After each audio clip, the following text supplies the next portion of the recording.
أكاذيب رابعة. صنعوا مشاهد تمثيلية حول معارك خيالية. تحدثوا للقنوات العميلة بالأكاذيب. الطيارات دلوقتي بتحوم حوالينا، طيارات بتقصف المصريين بقنابل مسيلة للدموع وبالرصاص الحي الآن على رابعة العدوية. ما اعرفش حاجة عن النهضة دلوقتي، ودلوقتي جات لنا الأخبار إن في ناس خارجة من المحافظات خارجة إن شاء الله للانتقام.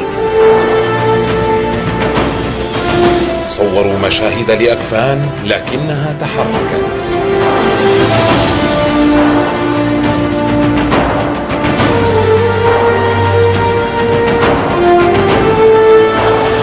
قتيل حرك قدمه على الهواء مباشرة.